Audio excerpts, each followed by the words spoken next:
Hola amigos, ¿cómo están? Espero se encuentren bien. En esta oportunidad tenemos este horno de la marca KitchenAid que no funciona. Quédate para descubrir qué es lo que tiene y cómo repararlo.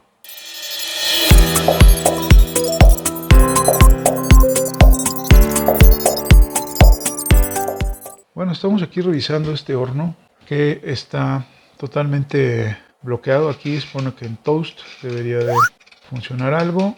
Aquí no está funcionando nada. Aquí debería de encender. Se escucha nada más la campanita, pero el foquito power está apagado y no hace absolutamente nada. Aquí estamos poniendo el timer. Está la temperatura en warm, broil, función. Todo está aquí normal, pero no calienta, no hace nada. Y bueno, pues aquí debería de prender ese foquito, pero no prende nada. Entonces bueno, pues vamos a desarmar, revisar. Continuamos. Ya está desarmado este horno. Lo que siempre hago es inspección visual de todas las partes para ver si se le llega a ver algo inusual. En este caso no, todo está normal. Y pues entonces hay que comenzar a checar pues cada una de las partes. Aquí tenemos esto es un protector térmico, que lo que hace es que si llega a determinada temperatura, esto se abre y deja de conducir.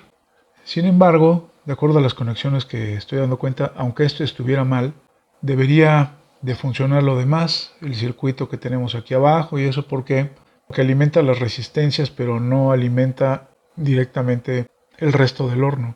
Entonces, voy a checar continuidad aquí de todas formas, pero yo no creo que esté mal esta pieza. Aquí tengo ya mi multímetro en continuidad. Vamos a checar esta pieza. Ahí vemos, ahí lo estoy checando, a ver. Ahí está una punta aquí y la otra acá. Tenemos continuidad, eso quiere decir que esta pieza está bien. Esta tarjetita ya la desatornillé. Revisándola, la verdad es que no se le ve nada. Entonces hay que comenzar a checar voltajes de entrada para pues ir descifrando el problema. Entonces ahorita lo voy a conectar y vamos a checar voltajes. Bueno, ya tengo aquí mi multímetro en alterna. Vamos a checar la entrada. Estas son, aquí está directamente. Si le está llegando voltaje. Entonces siguiendo la línea, en esta parte de aquí, aquí tenemos voltaje. Aquí hay una resistencia grande. Por el otro lado hay una resistencia y vemos que sí tenemos voltaje. Y esto va conectado a un capacitor. Vemos que después del capacitor ya no hay voltaje. Aquí debería de haber voltaje. ¿Cuánto voltaje? Todavía no lo sé. Hay que analizar un poquito el circuito. No tengo el diagrama, pero podemos analizar el circuito y determinar más o menos qué voltaje debería de haber aquí. Pero aquí ya no hay voltaje. O sea, después del capacitor ya no hay voltaje. En primera instancia podríamos pensar que el capacitor está mal. Sin embargo, no necesariamente es así. Voy a ponerlo en corriente directa.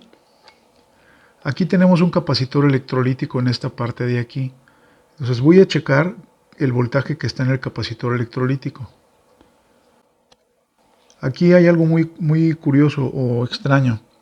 Hay totalmente 0 voltios, o sea 0.0.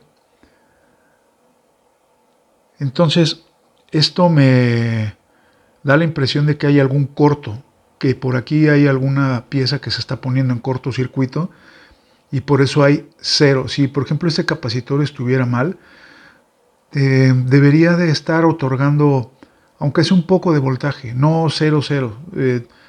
Esto lo que sucede es de que está marcando totalmente en ceros porque se está aterrizando el voltaje, por eso dice 0.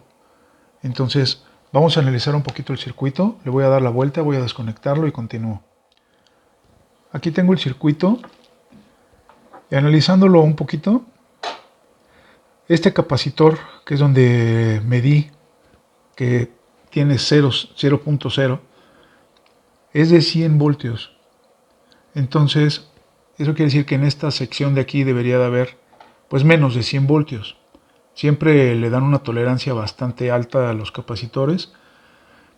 Entonces aquí debería de haber, pues no sé, a lo mejor alrededor de 50 o 60 voltios. Este relevador de aquí ya lo estuve revisando y trabaja con 48 voltios. Entonces, el voltaje de alimentación que le llega a este relevador debe de ser bastante preciso. Por lo tanto, aquí debería de haber 48 voltios. Pero ya vimos que tiene totalmente ceros. Entonces, aquí puede haber varios culpables. Ese capacitor, estoy casi seguro que no está mal. Ahorita voy a checar continuidad aquí para ver lo del cortocircuito, porque estoy casi seguro de que por aquí debe de haber algún corto. Entonces, voy a tomar el multímetro y aquí ya directamente vamos a ponerlo en continuidad. Vamos a ver. Ahí está. Entonces, aquí podemos darnos cuenta. Ahí está sonando. Espero que se escuche el pitido del multímetro. Aquí tenemos un cortocircuito. ¿Ok? En esta parte donde está el capacitor. ¿Y qué piezas pueden estar en corto? Pues pueden ser muchas. Puede ser desde este integrado, que es el que alimenta esta sección de aquí. Este no creo que trabaje con 48 voltios. Debe de trabajar quizás con un poco menos. Pero tenemos otros componentes. Este capacitor no lo veo en mal estado. Sin embargo, si pudiera ser, no es imposible de que pueda estar dañado. Pero por aquí tenemos algunos diodos también. Por aquí veo otros diodos. Aquí estoy mirando al fondo. A veces se alcanza a ver en la cámara. Aquí veo un diodo Zener. Y también del otro lado de la resistencia veo otro diodo Zener. Esos diodos Zener son bastante susceptibles de fallo. Y sí, también el integrado pudiera estar mal. Entonces hay que comenzar a revisar componente por componente para ver cuál de ellos pudiera estar dañado. Entonces vamos a continuar. Primero voy a desoldar este capacitor, el electrolítico, para revisarlo. Es el primero, digamos, en la lista de sospechosos.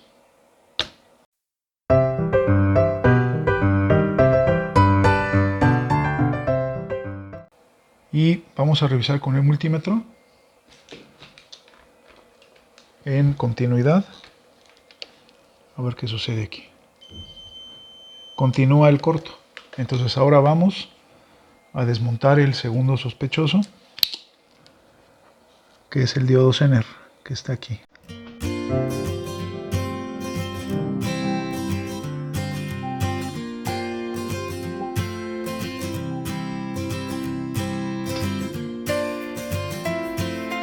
Y ahí se le quitó el corto. Se dan cuenta aquí, junto a las puntas, ahí hay continuidad, y aquí ya no hay continuidad. Entonces el corto ya se le quitó. Voy a probar aquí este diodo Zener. A ver, espero que se vea bien aquí en la cámara. Aquí ya lo tengo agarrado con una punta y en la otra. Ahí está. Este diodo está mal. Aunque lo voltee yo, lo ponga del otro lado. Por aquellos que digan, no, es que lo tienes que voltear para que no tenga continuidad. No. Ahí está. Entonces, aquí está el problema. Seguramente es lo único que tiene. No sé, hay que reemplazar este diodo y probar todo el circuito para ver que ya todo funcione bien. Apenas si se alcanzan a ver las letras de este diodo. Hay que utilizar una lupa muy potente para poder ver. Pero pues como este de aquí sabemos que es de 48 voltios, entonces este Zener debe de ser seguramente de 47 voltios. Entonces vamos a buscarlo y a reemplazarlo. Continuamos. Ya tengo aquí el diodo Zener de 47 voltios. Lo vamos a instalar en la placa junto con el capacitor que también había retirado y lo vamos a probar. Continuamos.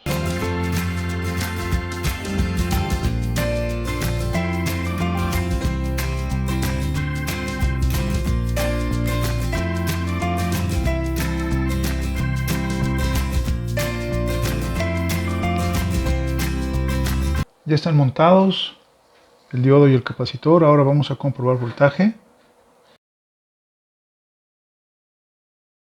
49.3 voltios tenemos ahí. Eso quiere decir que ya está funcionando. Vamos a comprobar de este lado.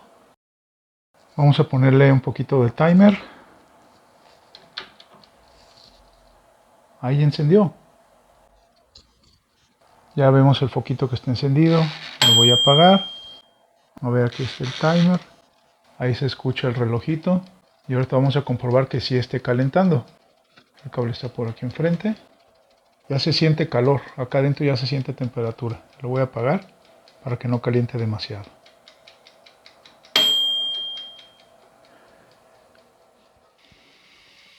Ya está totalmente armado y funcionando al 100% este horno KitchenAid.